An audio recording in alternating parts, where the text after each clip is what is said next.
All right, what is going on, guys? We are back for another episode of the Chasing Waypoints podcast, and this one is a little bit of a special one as well. It's still a continuation of the stuff that came out of the Dakar Rally. There's still a few things, few interviews and footage to kind of get out and get going for you guys to check it out. But today's is a special one. Kira of West by 1000. I had a chance to sit down and speak with Manuel Medina, one of the team managers over at Kove for the Dakar Rally, working directly with the team and working directly with the bikes and getting them ready. And so really interesting conversation. It was really cool to find out a little bit of background. And I mean, one of the most impressive things, and you guys are going to see it here in just a minute in the interview, is Manuel is actually really young. He's only about 19 years of age, and he is doing this. And you can tell that there's a little bit of that background, a little bit of that knowledge that's above his, I don't want to say above his age, but you can tell that he's got some stuff together and working it. So it was really, really cool to see it.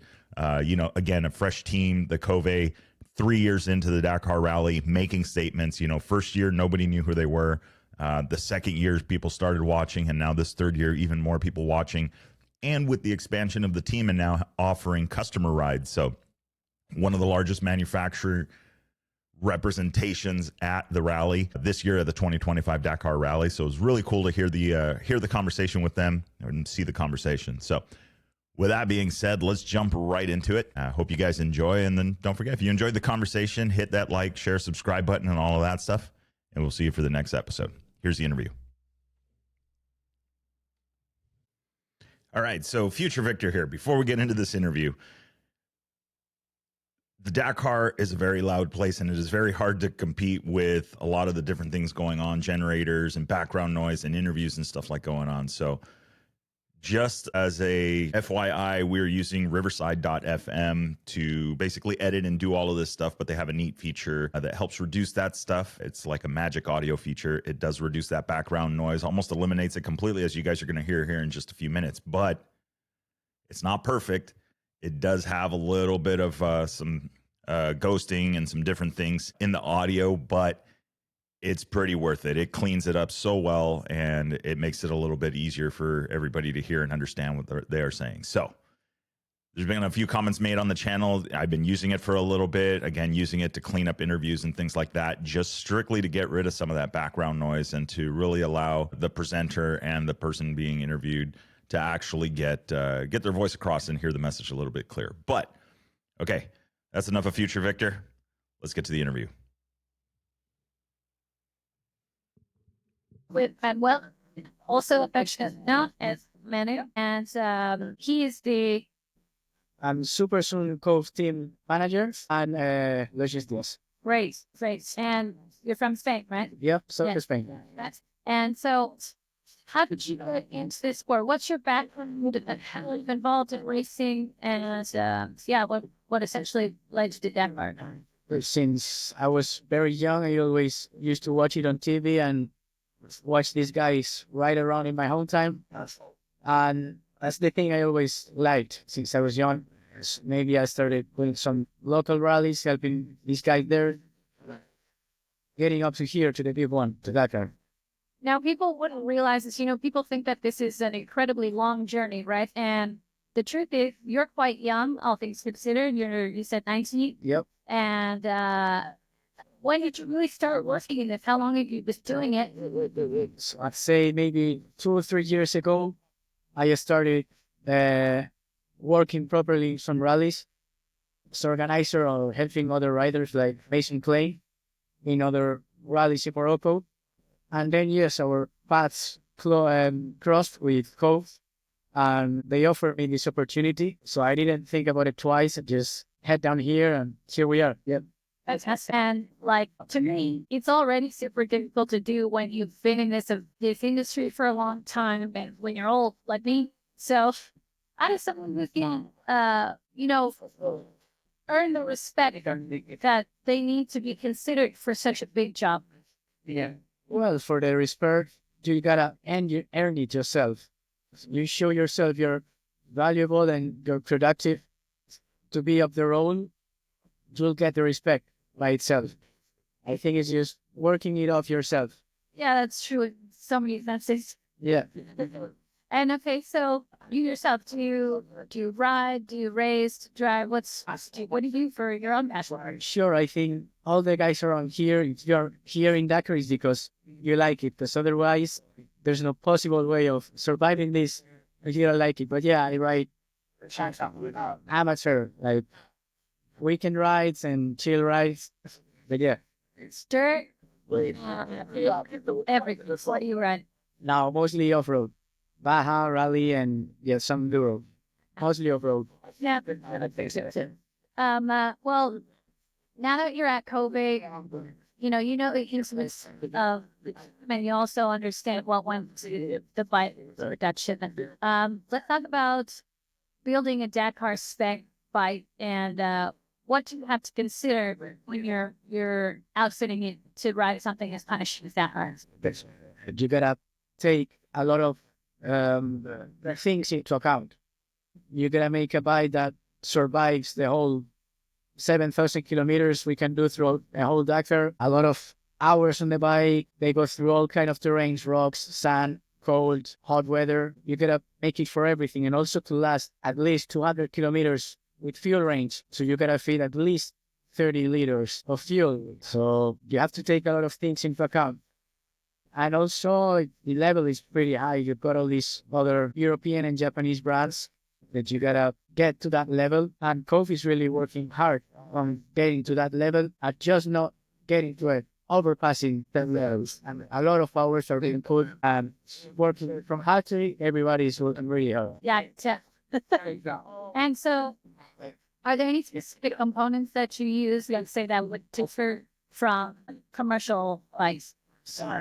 Was on Kove right now with the 450 rallies. We've got 450 Rally Gen 1 and the new one that we are testing in Dakar, which is the 450 Rally EX. So there's quite a big difference between those two bikes.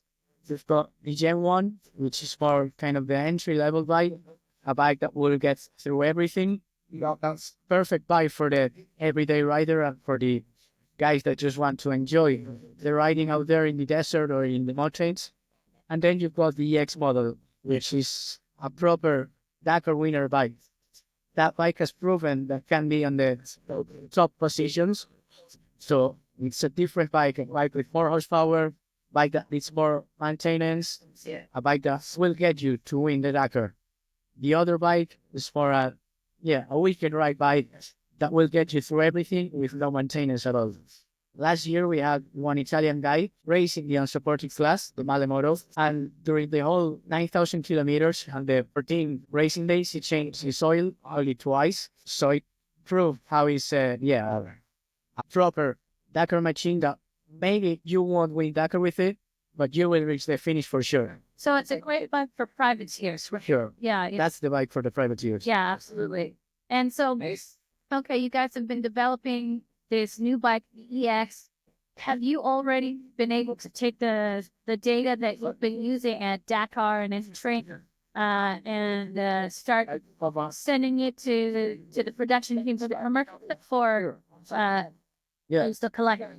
Sure. Well, every day you collect data. Even if the bike is done and in production, you can always improve. There's always room for improvement. The factory racing department was in Barcelona, in Spain. And every time we go test or we go anywhere, we take pictures of everything. Picture and data, obviously, of everything. And we send it straight to factories. And also here at Dakar, everything that we see, we just take picture, we write it down, we do the full analysis, and send it all to factory in China. And we start working hard on it. A huge improvement is being made in the past 3 years we've been in Dakar. And we're working really hard to reaching our goal, which is getting the performance. Okay. Yeah. And then, what do you think makes, the loyalists out there who love the Honda, they love the KTM, whatever it is. What do you think makes the Kove different than those bikes or surpasses them in that sense? Well, for sure, I can talk to you about all these numbers of specs and everything, but I think the main point, the point that normal or every customer will take into account is the price. The Kove 450 Gen 1 price is at $10,000. The EX model is at $19,000. If you go to other European brands or whatever, it's more than double the price. So in the end, it's a bike that does the job more than enough, and in the end, it's half the price. We've got all these prices, and it's already a very expensive sport. So from Kove to put that prices on the bikes just helps the riders to get into it. Yeah, absolutely. Well, speaking of which, I mean, you talked a little bit about the Gen 1, you talked about the EX. Let's say, what does maintenance look like every day? So, you said that obviously at a performance level or a professional level, bike like the EX takes a little bit more work. What do you think you guys are doing every day to make sure that you get maintenance done for that bike versus the Gen 1? For sure, they always go through a very specific checklist that all the mechanics must tick to every box, and things like the basics, oil, we check the coolant level and so. But for every day, we check parts like, I can tell you for sure, but all the torque specs, we go through every bolt. So usually the air filter is the basic maintenance. There's not really this thing that you say, oh, we go through it every day. Maybe it's, mainly maintenance. Then factory level, talking with Mason Plain, I'd say, maybe we do a clutch every 3 days. But spares like normally they were the level these guys have.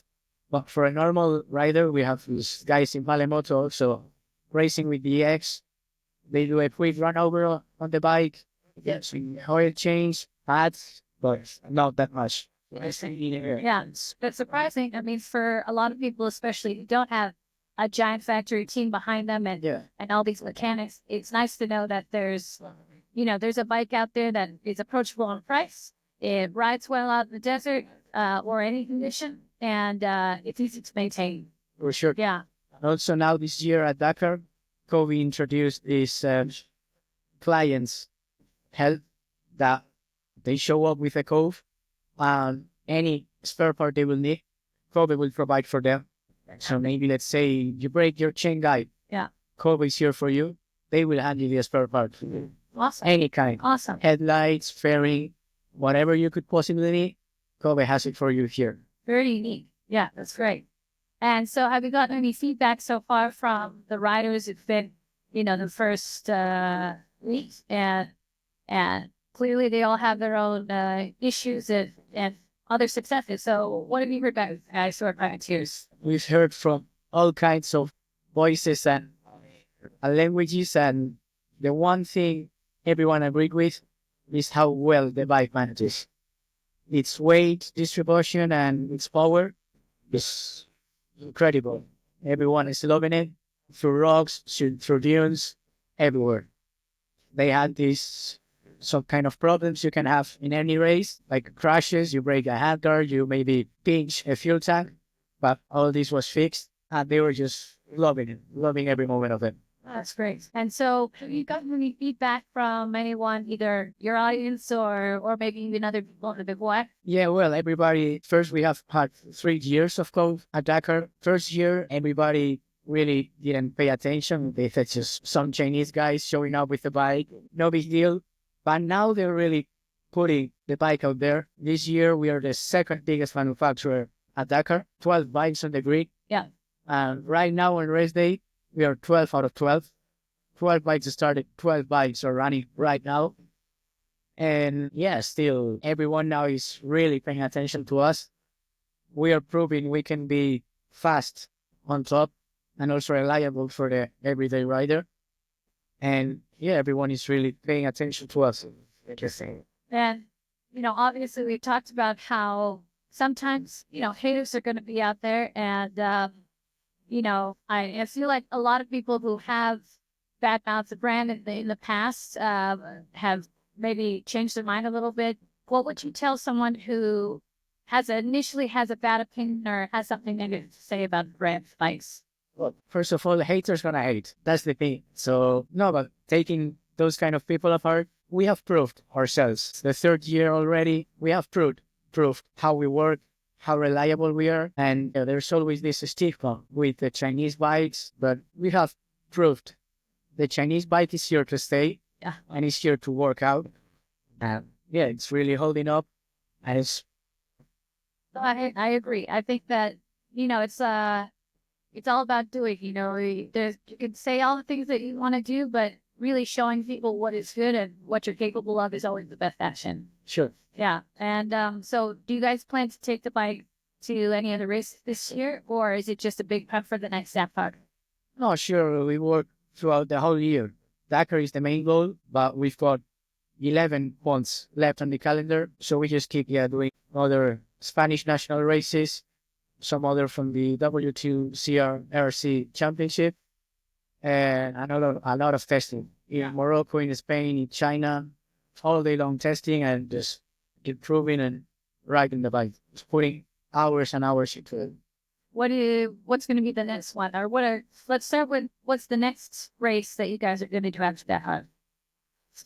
Cannot tell you for sure right now because we are hiding some of them. So it's going to be a big surprise in the upcoming months. Yeah. But yeah, for now, we will do mainly also Rally Maroc, Baja Aragon in Spain, Teruel, some other Chinese races. Yeah, we've got the whole calendar, we've got it covered. Good. Let's hear that you guys are like really out there, really pushing. I don't think everybody knows that Kove is really going 100% into his sport. And it's nice to know that, we might be able to see guys in other places when you went out. Sure. Yeah. And so let's say of the races that you can talk about, what are the ones that you need to prep for the most? What are the biggest, most important ones to cope? It's, for example, talking Baja Aragon in Spain, is a whole different thing to Dakar. First of all, you don't have the roadbook. It's all on GPS, and it's all on closed course. So all the corners and everything is closed. So it's more like Baja 1000 style, I'll say. Full flat out and it's just 2-day race with a total of 400 kilometers. So it's, compared to Dakar, it's quite different. But in the end, all the races we do, or Rally to Morocco or all the other, are just mainly focused on the big one, which is Dakar. Because Dakar finishes on the 20th of January. Yeah. But the preparation for next Dakar starts on the 21st. Yeah. So you don't really ever stop. So we just keep working and working and working for the Dakar, which is the big one. But yeah, you've got also Rally to Morocco, which everyone takes it as a last Dakar shakedown. Yeah. The Dakar test of personnel, of bike, of everything. So yeah. That's great. Okay. I mean, I want to ask a few more questions to try and think about what races are there. But to spare you that, I feel like what's the biggest, the most challenging terrain that you guys tried to train for and test in before you get to something like that, right? Well, in the end, I think the most demanding terrain of all is the dunes. We have here the MC Quarter, which is crazy for terms of the bike. It destroys it. But it's the weather you get, the hot temperatures, all the time the bike revving up, breaking down. So I think the most demanding terrain we can get across any kind of races. And because we're coming up on the dunes, the really big one, big days, what do you do to prepare for that? You know that there's the possibility of overheating and really wearing out a lot of the components. How does the team make sure that the bikes are ready for that? Great question. I think you are never ready for Dakar or for the dunes, let's say. But yeah, you can at least expect what you're going to find. So yeah, we do all kind of testing in the dunes to prepare for the kind of temperatures. We do different suspension settings, all kinds of different settings to get ready for it. And is that like each day, that's not just ahead of the race. That's like, okay, we go from Alula and Hail and we go south. Are you making those changes before? Sure, yeah. Well, obviously everything gets prepared before Dakar. When once we know the route and the kind of terrain and stage description we have, we sit down and say, okay, this day is going to be mostly rocks, but then the next day is going to be fully sand. Maybe if it's a marathon stage and we don't have service, we find something in between. But if it's either fully one or fully the other and we have service in between, we just, the different setup, different gearing, different suspension setup, we kind of change the whole bike. Because it's whole different terrain. We've got this past the stage 5 and 4, which were fully of rocks. So we have different suspension. Now we go to the dunes, whole different thing. So yeah, we just gotta really take into mind and into account what we are going to encounter. And that is made always before Dakar. Who's making that plan? Who makes the call as to what is going to be the settings for the suspension and the components? Who's the one saying, okay, this day is when we're going to change things, and this day we're going to make do with what we have? We are a team, and this is not a one guy thing. So we'll sit down with technicians, with engineers, the riders also, obviously, because those guys are the ones that are going to be riding it. So yeah, me, for example, I prepare the stage description and what we are going to find. So we sit down all together with engineers. We say, okay, so this day, say the last stages we have, stage 4 and 5 with the marathon. We sit down and say, okay, this is going to be mostly rocks, very stiff. We also check the organization gives you some kind of timings. So we check the average speed. If we have a pretty high average speed, we know it's going to be a fast one. So if it's a fast one, it's not really going to be that tricky or technical. If it's a lower average speed, we know it's going to be much more slower and technical. So we can tell it's going to be quite more demanding. So yeah, we sit down and we say, okay, this stage has a average speed of 70 per hour. Okay, so it's going to be a narrow, some parts narrow, tricky ones. So we sit down and yeah, we just get to kind of range of things we gotta change. And just also day by day, the feeling of the rider. Maybe if we had in mind one setting, and he arrives at the bivouac and says, I was not comfortable with this. I remember we tested this other thing, so we will go back to that one. We are always here and there trying to find what's best for the rider. Yeah, yeah. And so the privateers, all those guys kind of have their own team or themselves working on their bikes. Do they ever ask you for advice about what to do with the bikes for prep? Sure, and we are the first one there to tell them anything you need. We are here for you. To all the riders before Dakar, we had kind of a meeting too, and we sent them all the information they could find, the stages, the kilometers and everything. Yeah, just give them some advice. Let them know they are not on their own, even if they've got Malemoto or they're with a different team. We thought that we are always here for you. We've got Chinese personnel dedicated only for the riders. So maybe if they have some bigger issues, we are there for them to help them with anything they need. Just day by day. We made a quick checkup every day around the bivouac. How was it? Are you okay? Is there anything you need? Next day is going to be like this. Are you ready for this? Bring this, bring that. Well-rounded than a lot of people think. Yeah. Yeah, sure. Not there a lot. The end is 12 riders. We are a small group, small family. So we all stay together to help each other. And our improvement is good for them. Their improvement is good for us.